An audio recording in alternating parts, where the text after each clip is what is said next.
Morning, everyone. Welcome to tonight's neighborhood meetings. My name is Andrew Gamero, and I'm a planner with the city's Development Services Department. On our panel this evening, we also have my colleague, Logan Juffermans. He's also a planner with the city's Development Services Department. I'll be participating in this evening's meeting, but he is also a file manager working on both of these files. So you will find his contact information on our proposed developments webpage along with mine. So feel free to contact either of us after the meeting if you do have any questions. The focus of tonight's meeting will be on two applications for proposed zoning bylaw amendments for lands located on the northeast and northwest corners of the intersection of Bayfield and Sophia Street. Just please be aware, we are recording this meeting for the public record. All information provided is being collected and will be used for the purpose of garnering your input, also to respond to inquiries, and so we can notify residents of future meetings, and all of this information will be considered part of the public record. Should you have any questions regarding the collection of any of the information, please feel free to contact myself or Logan Juffermans in the Development Services Department. I'd like to let everyone know that we also have staff working behind the scenes, just managing the technology for us this evening. They do have the ability to interrupt the meeting at any time, and they also will allow the applicants, and also members of the public with an opportunity to speak. If we do experience any technical issues, we just ask that you please bear with us. We'll do our best to get those resolved and keep the meeting moving forward as scheduled. So I'm just going to quickly go over just a brief overview of the meeting, just the expectations for tonight's meeting. So firstly, tonight's meeting, it's not a statutory requirement under the Planning Act. These applications are still in the initial stages of the review process. So the intent of tonight's meeting is more so to provide members of the public with an opportunity to become familiar with both of the development applications as well as the planning review process. And also just to ask the applicant questions and provide us with some feedback that we can consider as we move forward through the review process. So what you can expect during tonight's meeting is, firstly, you're going to get a presentation from the applicant's representative. They'll describe the proposal. They'll provide a high-level overview just of some of the applicable planning policies that are relevant to these properties. From staff, you'll also get a brief overview of the city's review process, as well as the timing associated with this application and just the next steps in the process. And obviously, you'll also get an opportunity to ask questions of either the applicant or city staff, and also provide comments or just identify any concerns you may have with the development process. What we won't be doing this evening is city staff won't be providing any recommendations on the applications or even a detailed analysis on the proposals. We also won't be reviewing the applications against any planning policies or for conformity with any of our technical standards. This is more of an information meeting, and we're trying to get feedback. So the actual review and detailed analysis that will occur later in the process. We also won't be debating the merits of the application, so please don't expect a debate between city staff and the applicant, or between city staff, the applicant, and members of the public. This isn't the venue for that. We're not doing that this evening. Once we do move on to the question and answer period, if you do wish to ask a question or provide a comment, you will be required to use meeting controls to raise what's known as your virtual hand on Zoom. You can find the raise your hand button and the unmute and mute control buttons at the bottom of your screen. For those who are joining us by phone, you can press 9 to raise your virtual hand. And when you are called on to speak, you can press 6 to unmute yourself. Also, we do ask that you use the raise your hand function if you do want to speak, rather than the chat function. It's just easier for staff. We ask that you only use the chat function if you're having any technical difficulties and for whatever reason you can't use the controls and you do want to speak.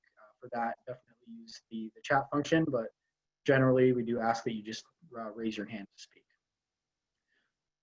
So when you are called on to speak, you'll be called by name. You'll then need to unmute yourself. And when you do unmute yourself before you speak, we just ask that you clearly state your name as well as your property address, just so we can document it. Also, as we work through the questions and comments later in the meeting, staff respectfully request that members of the public please avoid repeating the same questions and comments. Once a specific matter has been identified, it will be documented and the applicant will provide a response at tonight's meeting if they're able to do so, or provide a response later in the process during the subsequent public meeting, or possibly even in written format through any subsequent submissions that are made to the city. This approach will just allow us to have a more productive meeting, just keep things moving along and conclude the meeting as scheduled. Particularly dealing with two applications, we do have a decent amount of information to run through this evening.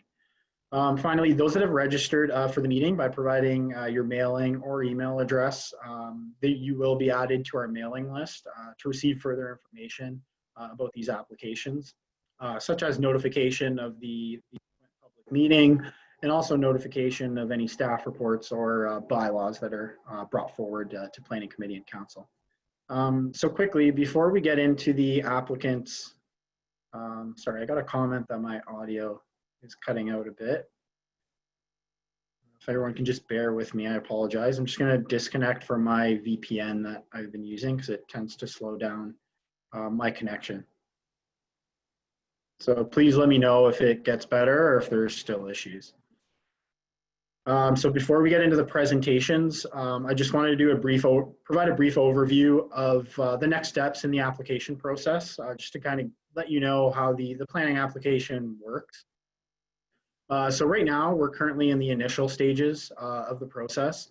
The applications have been recently deemed complete by the city and circulated for review and comment. The review process includes not only collecting comments from the city's technical groups and external agencies, but also collecting feedback and comments from members of the public, and that's why we're here this evening. Following tonight's meeting, there will be a public meeting with council in the fall. Right now, we're targeting sometime in late October to host a public meeting. The public meeting is a statutory requirement under the Planning Act. Everyone who registered for tonight's meeting, as well as all property owners who live within 120 meters of the subject lands, will be notified of the public meeting in accordance with the Planning Act. The notice signs that have gone up on the property, as well as the city's proposed developments web pages, would also be updated to reflect the public meeting dates. So you can stay informed that way as well. The public meeting will be held virtually, similar to tonight's meeting, so you'll have an opportunity to register for that. At the public meeting, the applicants will present their applications to council once again. There will be another question and answer period. Generally, at the public meetings, what most applicants do is they'll identify that a neighborhood meeting has been held and provide an overview of and a response to any of the issues and concerns that were identified at the neighborhood meeting. So that's also an opportunity for them to kind of take away the feedback they've got today, put together an actual formal and calculated response and provide it at the meeting. So we can do that. Members of the public, again, like I said, you'll have an opportunity to provide either verbal or written comments at the public meeting as well. And following the public meeting, staff will continue the technical review process associated with these applications. The applicant may make any necessary revisions to their development proposal. Depending on the comments that are received, they may need to address a few things here and there. Once the review process has concluded, that's typically when staff will bring a recommendation report forward to council, or in this case, Planning Committee, which is made up of members of council, for their consideration. All comments received through the review process, including those received at tonight's meeting and the future public meeting, would be identified and addressed in the staff report and would form part of staff's recommendation on the subject applications. And I don't anticipate a staff report being brought forward to Planning Committee until probably sometime in the first quarter of 2021. And if the staff report that goes forward to Planning Committee, if that is approved, that does get ratified by council. and a bylaw is then brought forward. And if that is passed by council, there is a 20-day appeal period in which anyone involved in the public process doesn't have an opportunity to appeal the application to the local planning appeal tribunal. And if anyone has any questions about the process, I'm happy to answer them now, but you can also reach out to me via email or phone after the meeting. I'm happy to go through it with anyone who needs more information. So that's really it in terms of the process. I just kind of wanted to give everyone an understanding of the process and kind of let everyone know where we stand right now in the process. So we are at the initial stages. So I thought that might be helpful. So on that note, I'll now move on to the applicant's presentations. What we'll be doing is both of the applicants will be presenting. So the presentations will be back to back, and that will be followed by a question and comment period. As I mentioned, we're focusing on two applications. The first file is file number D14-1701 for lands located on the northeast corner of Bayfield Street and Sophia Street. These lands are known municipally as 113 and 117 Bayfield Street and 6 through 12 Sophia Street East. The applicant's representative is Ray Duhamel from the Jones Consulting Group, and the proposal seeks to amend the zoning of the lands from transition center commercial to a residential apartment dwelling second density zone with site-specific provisions to permit the development of an 8-story apartment building with 108 residential units and associated parking. And the second application is file number D14-1702. And these are lands located on the northwest corner of Bayfield and Sophia Street, known municipally as 136 and 112 Bayfield Street, 14 Sophia Street West, and 113 and 115 Maple Avenue. And the applicant's representative for that application is Keith McKinnon from KLM Planning Partners. And for that application, the applicant is proposing to rezone the lands from transition center commercial to a residential apartment dwelling second density zone and residential multiple dwelling second density zone / townhouse with site-specific provisions to facilitate the development of a 34-story mixed-use condominium building with a little over 1,000 square meters of ground floor commercial space, associated structured and underground parking, and 8 townhouse units fronting onto Maple Avenue for a total of 480 units. So on that note, I will hand it over to our first applicant. I'll hand it over to Mr. Ray Duhamel so he can introduce his project and begin his presentation. Thank you very much, Andrew. As noted, my name is Ray Duhamel with the Jones Consulting Group. I'm pleased to present to you this evening on behalf of the Coral Sophia Lane Housing Incorporated ownership. As Andrew noted, there's about 6 different property addresses. This is amalgamation of a number of properties that existed previously. And I will just now share my presentation. And Andrew, can you just give me a thumbs up or just let me know if you can see the presentation on the screen? Yep, I can see it, Ray. Great, thank you very much. So if you have any comments that you would like to provide in writing, Andrew mentioned a D14 number. That's the important number to remember. Is this file is D14-1701. If you make sure that in any correspondence that you provide to the city that you reference that file number, then it's easy to track and make sure that it's assigned to the correct property that you want to have, that you're providing your comments on. This is the site itself. I've outlined it in red for orientation. So this is north going along Bayfield Street. This is Sophia Street East, and this is Drury Lane. So the property itself is about 0.37 hectares in size, which is just under an acre. It's actually about 0.91 acres in size. And as I've already mentioned too, there's frontage on Bayfield Street of about 40 meters, on Sophia of about 80 meters, and about 47 on Drury Lane. So technically the frontage on this property is Bayfield Street, and they have also a road access to these other 2 streets. There's surrounding development. As you can see, there is a high-rise development and a restaurant to the north. There's commercial uses and a high-rise apartment to the south. There's this is the existing file that's subject to the application that you'll hear next. And again, to the east, there's a 2-story apartment, and then there's single detached residential north on Drury Lane. Here are a few photographs of the surrounding land uses. This is the immediate apartment building to the north. It has a small commercial component on the ground floor and then residential above with underground parking. To the east, this is the two-story apartment building that is located at the corner of Drury Lane and Sophia Street East. Across the street, you can see commercial uses immediately across the street. And here's that other residential building that I spoke about previously. And then to the west, here's the site that's proposed for the other application that's part of this neighborhood meeting. So that you'll consistently see this red box, that's the property itself. And this is a schedule from the city's official plan. And an official plan is a document that guides land use planning decisions over a 20-year horizon. In this particular case, the lands are designated to be within the city center designation and the residential designation. And both of those designations permit residential development in the manner that is proposed. This slide shows the intensification areas in the city's city center as well, more specifically for intensification purposes. And this property falls right on the edge of those.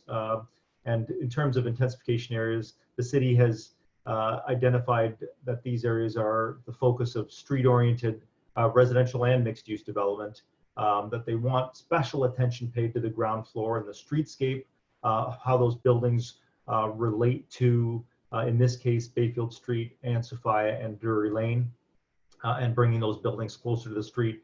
For example, not putting parking and other, not putting parking in the front, and making sure that there's windows and access doors and whatnot along the street. The zoning on the lands, now this is the second level of planning control. So while I said the official plan guides land use decisions over a 20-year horizon, the zoning bylaw is really the implementation tool to provide specific parameters. So where the official plan said city center and residential, the zoning bylaw provides very specific details about lot coverage, lot frontage requirements, and the like. And there are a lot of requirements when you're building a development like this. And so what the proposal is, as Andrew Gamera had mentioned, is that the current zoning is C2-1, that's transition center commercial. That's the red all up and down Bayfield Street, east onto Sophia to Drury Lane, all the way through the south, except for some smaller lots that are over here. And we're proposing that the lands be rezoned to the residential apartment second density -1 zone. And we're asking for a number of special provisions. So that's what the SPXX is. And the special provisions, I've laid them out for you here in the presentation. And I'll just quickly run through them, but I'd be more than happy to provide more specific detail about any of the specific special provisions that anybody has any questions or concerns about. But starting with requesting a reduction in the front and rear yard setback. These are the front yard is proposed at 3 meters, the rear at 1.7.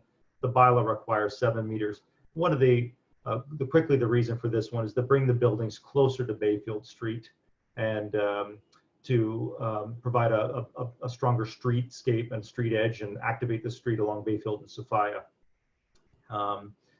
The second one is an interior side yard setback of 1 meter. That's primarily along this edge right here. If you can see where my cursor is, the bylaw requires 5 meters. We're proposing 1 meter along that edge. That's to permit the actual building. It's a smaller infill site, and we're working within the confines of the existing irregular shape. An exterior side yard, so not to be confused with the interior. The exterior one is the one opposite Sophia, this is called the exterior side yard. And we were proposing to bring the building, for the same reason as the front yard setback, is to bring the building 3.5 meters to the front lot line rather than the 7 meters, which is currently a provision under the apartment dwelling second density zone. And that's again to bring the building closer to Sophia Street. We've asked for the landscape open space area. Actually, I think these are juxtaposed. I think it's 35 and 33, my apologies. So just a slight increase in landscape open space area. The bylaw has a provision that requires a certain width for second access door, and where secondary access is proposed, requires 7 meters of access to the lot line. and we're bringing the building closer. So the direct connection between the exterior side yard relates to the bringing the building closer, which requires the same special provision. So these effectively are linked. We've asked for a slight increase in lot coverage to permit the building as proposed, about 10%. Again, about a 35% increase in gross floor area as a percentage of lot area. A slight change to landscape buffer on the north side, again, which is directly related to the interior side yard setback on the north side, and the rear yard setback of 1.7 in the first bullet point. And lastly, to reduce the number of parking spaces from 108 to 96. And the justification for that is based in part on there's a parking study has been done that's been submitted with the application that's available for review. This is on a multiple bus routes, and there's municipal parking in the area. And then the actual housing form itself, it's affordable rental housing, which is proposed, and the car ownership is lower on this form of housing. And there's a variety of different sites that have been used as comparators to assess the parking need on this site, which staff will review as part of this application. I mentioned that there's some technical work that has been completed, and here's a list of those things. I won't read them all, but they're available on the city's website to open and review. And if you have any questions about specifically where they're on the website, you can send Andrew an email and he can help direct you to where those sites are. And if you have any questions, I encourage you to review those reports and then provide any thoughts, and then we can get back to you on those. This slide is the site plan itself. You can see, I shall start. This is the property boundary, which is going down. Here's Drury Lane on this edge, Sophia Street East, and back up to Bayfield Street. So the building massing itself will be along this edge, as you can see. And then that's the first 2 stories of the building. And then beyond the 2 stories, from floors 3 through 8, there is a smaller footprint, which is this inner rectangle here. And then on the 2nd floor, you can see this area in green, which is a rooftop amenity area. This is the primary drive access is onto the site from Drury Lane here. There was a lot of considerations about the most appropriate access. And during our pre-consultation with the city, we discussed access onto the access and the streetscape onto Bayfield Street. And of course, they not surprisingly, and I support fully, is they want a strong street edge with access doors and usable space in the building that has a direct relationship to the street. There already is an access coming underground to access the underground parking lot for the building immediately to the north. I'm sorry. And then along the same thing along Sophia, it was felt that given the distance to Bayfield Street, that it would be better to have access coming off of Drury Lane than to provide access off of the end of the building in this location. But a strong street edge was also commented upon in that sense. So multiple doors, access doors are provided. I think Andrew had already mentioned there's 108 rental units. I'm sorry, they're residential, of course. Approximately 70 units will be affordable. There's no commercial proposed on this development. I've told you about 8 stories and the rooftop amenity and the 96 parking stalls. This next slide shows the inner layout of the building. So again, I'm going to orient you along, this is Bayfield Street, along the north property boundary and down Drury and along Sophia Street. So working in order along Bayfield Street, you can see that there's lobby and lounge areas and a main access door right out onto Bayfield Street, and then there's an office for the property manager right in this vicinity. And then working along Sophia, you'll see that there's actual individual residential units with individual access doors coming out onto Sophia to create a strong edge. And then the actual access to the parking garage, as shown with turning movements for city staff to review, comes in here. So there's basically at ground level, there's internal parking, and then it drives up and into a second story of structured parking. And then there's a loading space located off of Drury in this location. And then lastly, an off-leash dog walking area right in this vicinity. I have 3 additional slides to go. This is the cover slide from the presentation. It gives you an illustration. If you're standing here, This is at the intersection of Sophia Street East going this way, Bayfield Street going north. You can see the 2 stories effectively that provide the base footprint. And then as it works up from stories 3 until 6, that's this block. And then a further step back for units 7 and 8, or sorry, stories 7 and 8 in this vicinity. So the step backs help reduce the building massing from the street. We have access doors along this edge for individual units. There's also a secondary lobby and a secondary access along this edge. And then the primary pedestrian access is along Bayfield Street, as I've shown you previously.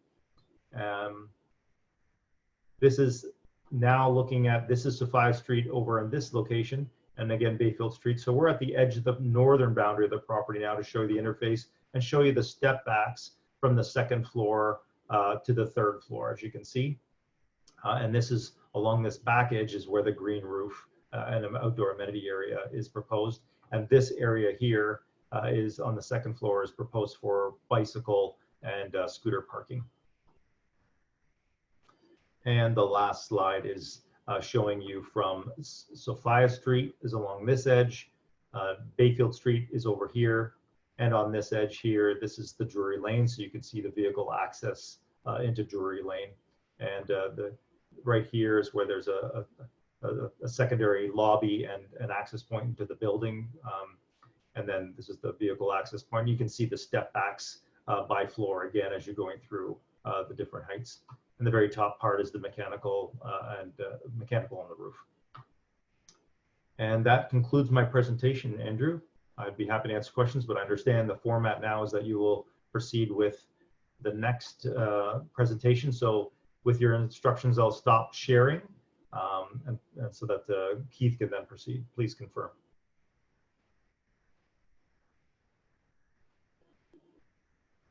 Yeah, thank you, Ray. Much appreciated. So yeah, we'll now move on to the next application, file number D14-1702, and I'll call upon Mr. Keith McKinnon to provide his presentation.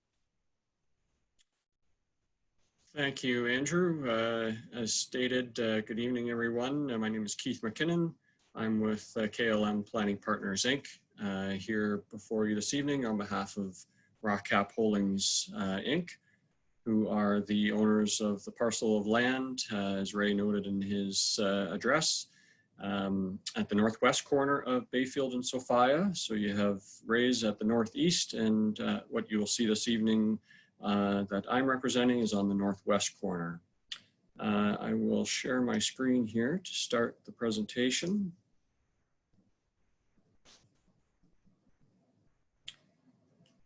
Andrew, if you can just confirm that that has worked for me, please. Yep, it's working. Great, thank you. So again, good evening, everyone. It's obviously a little unusual doing this and talking to myself through the computer, but given the circumstances, we're certainly happy to present our applications before you this evening, and certainly happy to hear any comments or questions that folks may have this evening. So as stated, we represent Rockcap Holdings. The subject parcel is known as 112 and 136 Bayfield Street, 113 and 115 Maple Avenue, and 14 Sophia Street. So as you can see here on the screen, highlighted in red, this is the subject property itself. The subject block itself, owned by Rockcap Holdings, is approximately 0.8 of a hectare, which is just shy of 2 acres. Again, this just for orientation purposes here, if you could follow my cursor, this here is Bayfield Street. Down on the southerly edge is Sophia Street West. Along the westerly edge of the property is Maple Avenue. Just for some site context, similarly, Ray's application of what you just heard his presentation here, and again, if you could follow my cursor, is here in the northeast corner. Immediately on the southwest corner, we have an existing commercial plaza existing, and then to the west, there is some existing single detached dwellings. Then, of course, on the west side of Maple Avenue, there are some existing residential uses. And then immediately to the north of our subject block is an existing Bell operations building and yard.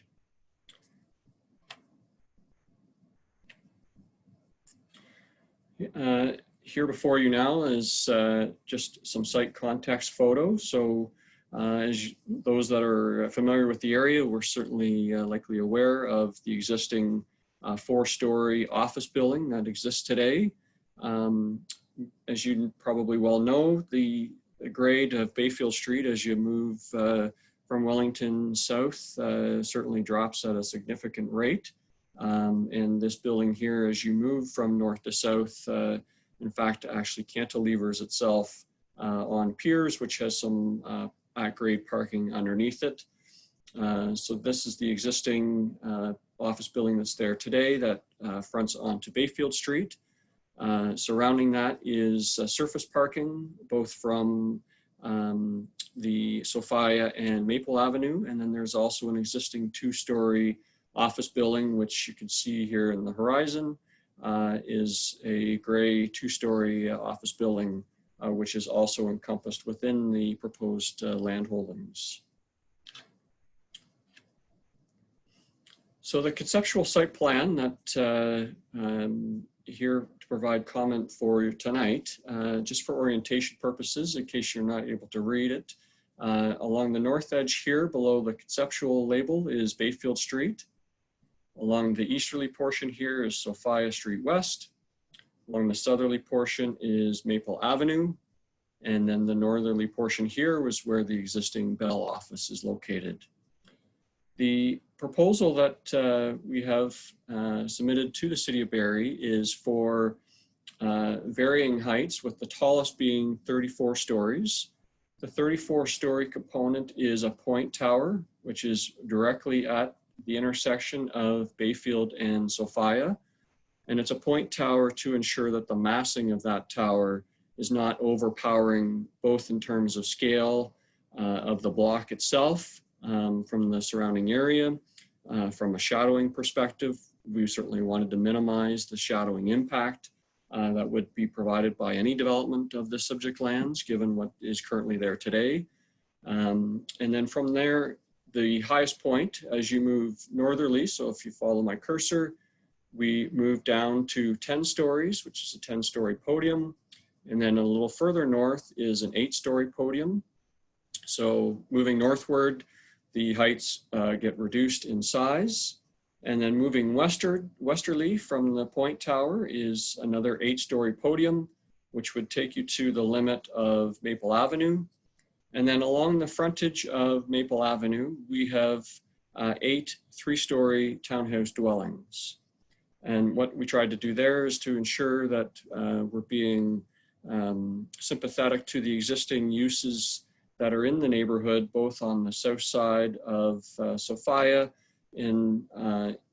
to the west of the commercial block, and for the existing residential uses that are on the west side of Maple. So we tried to have a step down effect to ensure that the height is certainly a lot more manageable in terms of the area.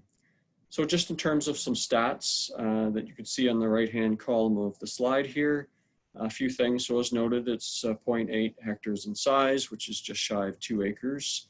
We have an FSI of 5.3, a density of 542 units per hectare, 110 meter building height, or 34 stories. So again, that's not the entire site. That is only the point tower that is noted here where my cursor is. We have just over 1,000 square meters of commercial proposed on the ground floor. So that commercial area is along both Bayfield and the Sophia frontages. And in terms of units, we have a total of 480 proposed units. And again, the breakdown of that, as noted, is the 8 townhouses, which front onto Maple Avenue. We have 5 live-work units, which are along the 8-story podium, which will front onto Bayfield Street, sorry. And then the balance, of course, that would be in the 10 and the 8 and the 34-story is a total of 467 units. The subject site itself as well proposes to have 2 levels of underground and 1 level of parking at grade. So the 2 levels of underground, the lowest level, so which would be P2, proposes to have 181 parking spaces. The first level of underground would have 167, and the at-grade level would be a total of 64. And in order to accommodate the commercial uses, 28 of those 64 parking spaces would be shared as visitors and for visitors for the residential units and for the commercial units as well. So in total, there's 412 spaces, which is equivalent to 0.86 spaces per dwelling unit. Similarly to Ray's earlier slide, this is Schedule A of the City of Barrie's official plan. Again, also similarly, it is what you see in red here, identified as subject lands, that the subject lands are designated as city center, which permits a number of things, including residential, commercial, and mixed uses at medium to high densities. And the subject lands are also identified as being within the urban growth center. So the urban growth center is a terminology that's created by the growth plan, which is a higher level provincial document prepared, of which municipalities have to conform to. And urban growth centers are areas where the province, and therefore by virtue of the municipalities, are required to provide a significant amount of growth within that area. So this site here itself is within that urban growth center.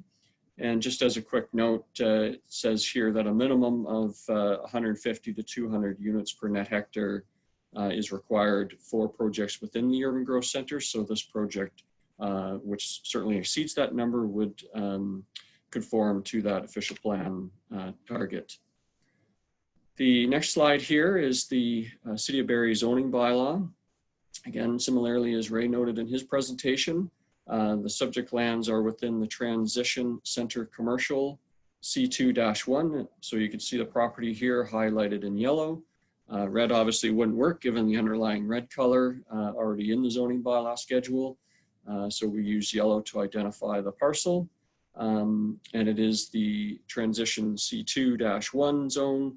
And as a requirement to facilitate the proposed development that we have filed to the city, it requires us to rezone the subject parcel to the residential apartment RA1 zone, which would be for the podiums and the tower, and to a residential multiple townhouse zone, the RM2, which would be for the townhouse units that would front directly onto Maple Avenue. And there would be a number of site-specific provisions that would be required to accommodate the proposed development as well.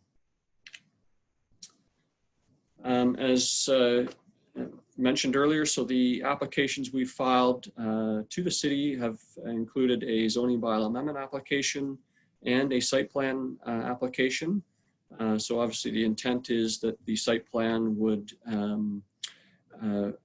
certainly advise the required setback provisions that would be necessary in order to accommodate the development of these lands. Ultimately, whatever this looks like, ultimately in the end, as noted, we're certainly here to hear comments and questions and concerns. And as Ray had also noted that, or sorry, Andrew, I should say, that we will have a statutory public meeting as well, where certainly members of council will be able to ask questions and provide comments and questions and concerns. So once all of those items are done, ultimately then we'll have a development concept that hopefully will be similar to what we have today. But there could be some changes moving on. It's hard to say.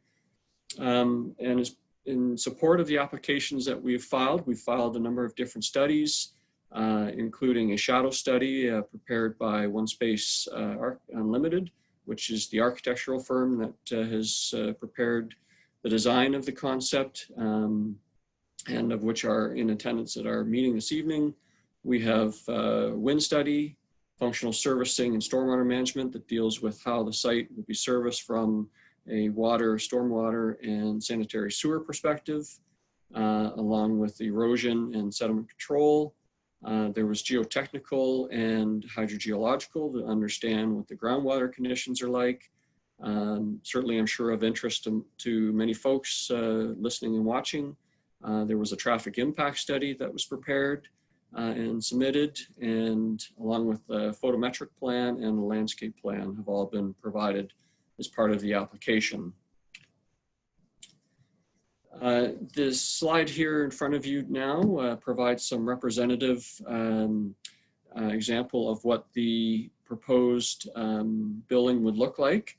So just sort of working from left to right here on the page. So this is an east elevation. So if you could picture here, this is Bayfield Street. So you're looking westerly towards Bayfield Street. Sophia would be here. You could see the grade from north to south moves southwards with the point tower here right at the corner of Bayfield and Sophia, with the staggered heights along the street edge of Bayfield Street. And again, with the 5 live-work units, they would have direct pedestrian access to the sidewalk. There is direct pedestrian access points, both from Bayfield and Sophia into the towers, and ultimately to the podium that would also be along Sophia. The middle slide here is the south elevation from Sophia. So Sophia Street would be along the westerly edge here. So this would be looking northwards, with Bayfield Street along the easterly edge and Maple along the westerly edge. Again, so it would have a very pedestrian type scale along the edge here at 8 stories. Again, with direct pedestrian access points into the buildings. And on the easterly portion of this slide, which is a west elevation, so this is looking easterly from Maple Avenue. So this is Maple Avenue here where my cursor is. Sophia would be here where my cursor is. And here you can see the 8 townhouse dwelling units at 3 stories, which would front directly onto Maple, with the point tower at the edge, with the podiums here along Sophia and the podiums here at the back, fronting onto Bayfield Street. This is another photo, a little bit closer of a rendering, which would show at the intersection of Bayfield and Sophia. So you can see here that this provides the pedestrian access points directly into the tower. There's a mix of different building material and colors to provide some variation to the different podiums, so that you don't have a monotonous view along that street edge. So it provides some creativity and excitement of how that would ultimately look along that edge. And on the right-hand side here, it's a similar portion, but just pulled back a little bit more to give you a better idea of what the whole point tower with the podiums along, again, Bayfield Street and Sophia, this being the same intersection picture here. This here is the street section from Sophia, again, which gives you some idea of what the pedestrian access points into the property is, or into the building, I should say, and the proposed scale, massing scale along the street edges. Similarly, on the right-hand side here, related to the Bayfield perspective, again, to give you some idea of what that would look like. We've included the shadow study as a component of the slide presentation, because I'm sure some may have questions or comments or concerns related to the shadow study. And I thought it was important to include that, just to provide a perspective of what this looks like. So this shadow study, obviously what you see here is based on the worst case scenario, which is December 21st. So sort of moving from left to right and top to bottom. So this is at 9:18 a.m. In the morning. And then you move along. This is 10:18. This is just after 2. To give you different perspectives, this is 4:18. So as obviously the sun moves around the site, to give you an idea of sort of what that looks like. And I think it's important to understand that when we were looking at designing this, this project, you know, obviously shadow studies was something that we took into serious consideration. And that's where, you know, to ensure that we minimize the amount of shadowing that might be provided is by the creation of the point tower. So what that does is it minimizes the floor plate to ensure that that impact is at a minimal component in that area. Will it shadow? Of course, there will be certainly some shadowing. It's going to be obviously different than what's there today, given at 4 stories and with the balance of it being open parking lot. Obviously, you get very little in the way of shadowing there today. So certainly anything else developed on the site will provide some shadowing, and we certainly took that into account when we were looking at designing this project.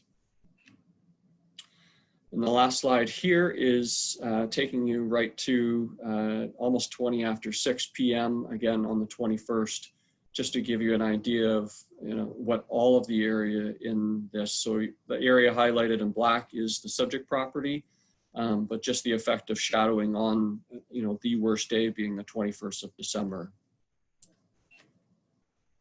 My second last slide here is just to give you an idea of the landscape plan.